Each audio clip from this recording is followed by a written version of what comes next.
ہوتے ہیں, تکلیف بھی ہوتی ہے, اور تکلیف میں ہائے ہوئے بھی کرتے ہیں.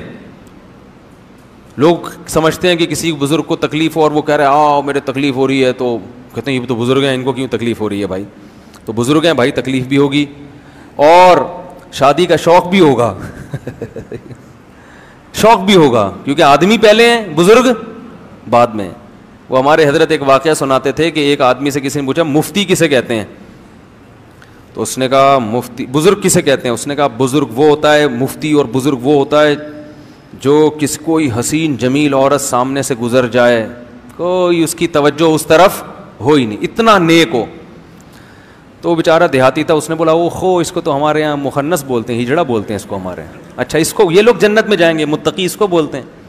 تو یہ تصور ہی غلط ہے. ہاں پرہیزگار اسے کہتے ہیں, دل تو انسان کا مائل ہوتا ہے, مگر وہ یہ دیکھتا ہے کہ یہاں دل کی خواہش پوری کرنا حلال ہے یا حرام. اگر حرام ہے قدم روک لے گا, اپنے نظریں جھکا لے گا. حلال ہے تو ظاہر ہے اللہ نے ایک چیز حلال قرار دی, لیکن رغبت ہی ختم ہو جائے تو یہ آدمی, متقی تو دور کی بات, یہ تو آدمی بھی, اس کو تو علاج کرانے کی ضرورت ہے. یہی حال عورت میں بھی ہے. عورت چاہے کتنی پرہیزگار ہو جائے, یہ میں اس لیے بہت اہمیت سے بیان کر رہا ہوں کہ آج والدین اپنی بچیوں کی احتیاط نہیں کرتے. وہ کہتے ہیں ہماری بچی تو بہت نیک ہے, لہذا اگر اس کا کوئی بوائے فرینڈ ہے یا اسکول میں یہ کو ایجوکیشن میں پڑھ رہی ہے یا اسے کوئی جوان قاری صاحب آ کے پڑھا کے چلے جاتے ہیں, ہمیں اپنے بچوں پہ پورا اعتماد ہے.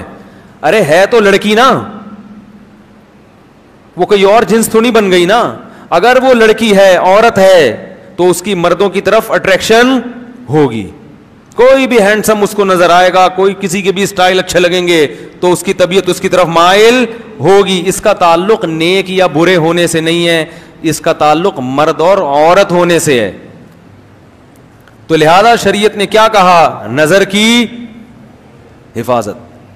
تبھی میں لوگوں کو بتاتا ہوں, کسی خاتون کو کسی عالم کا بیان سننے سے فتنہ پیدا ہو رہا ہے, بجائے اصلاح کے اس کی طرف طبیعت مائل ہو رہی ہے, عشق پیدا ہو رہا ہے, فوراً اس کے بیانات بند کر دے. یہ شیطان ہے جو دین کے لیبل سے کیا کر رہا ہے, گمراہ کر رہا ہے.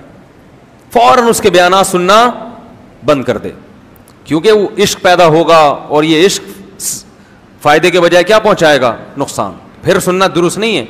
ہمارے حضرت کے پاس ایک خاتون کا فون ہے, قاری صاحب تھے پنجاب کے, بڑی خوبصورت آواز تھی ان کی, لوگ تقریر سنتے تھے. تو ایک خاتون جو تھی ان کی آواز پہ لٹو ہو گئیں. آڈیو کیسٹیں ہوتی تھیں اس وقت, ویڈیو ہوتی بھی نہیں تھی. اب وہ خاتون تھیں, وہ نے حضرت کو فون کیا, میں پورا دن پوری رات انہی کے بیان سنتی رہتی ہوں میرے, اور وہ ظاہر ہے فیلنگ کچھ پیدا ہونا شروع ہو گئی. تو حضرت نے فرمایا آپ کے لیے ان کے بیان سننا جائز, کیونکہ معاملہ کسی اور طرف جا رہا ہے. تو مرد ہو یا عورت ہو بھائی, وہ ان کی جنس تھوڑی تبدیل ہوگی, تو اس لیے اپنی بچیوں کو بوائے فرینڈ سے بچائیں, ٹھیک ہے نا, لڑکوں کے ساتھ میل جول سے بچائیں. ہم نے بڑی بڑی نیک لڑکیاں بگڑتے ہوئے دیکھی ہیں, گھروں سے بھاگتے ہوئے دیکھی ہیں. ماں باپ اعتماد کرتے ہیں ہماری بچی ہمارا خون کبھی دھوکہ نہیں دے سکتا. اور بھائی وہ کیوں نہیں دے سکتا دھوکہ یار, جب اس پہ عشق چڑھے گا, آپ پہ چڑھ جائے تو پھر آپ اپنے میاں کو دھوکہ دے کے بھاگ جاؤ گی. ہاں یہ عشق ایسی خطرناک چیز ہے.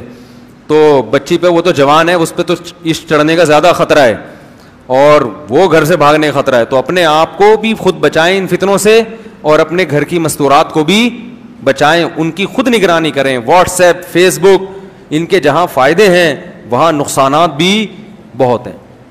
نقصانات کی فہرست اگر ہم بیان کرنا شروع کریں تو آپ کانوں کو پکڑ لیں گے, ایسے ایسے گھر تباہ ہوئے ہیں ان چیزوں سے.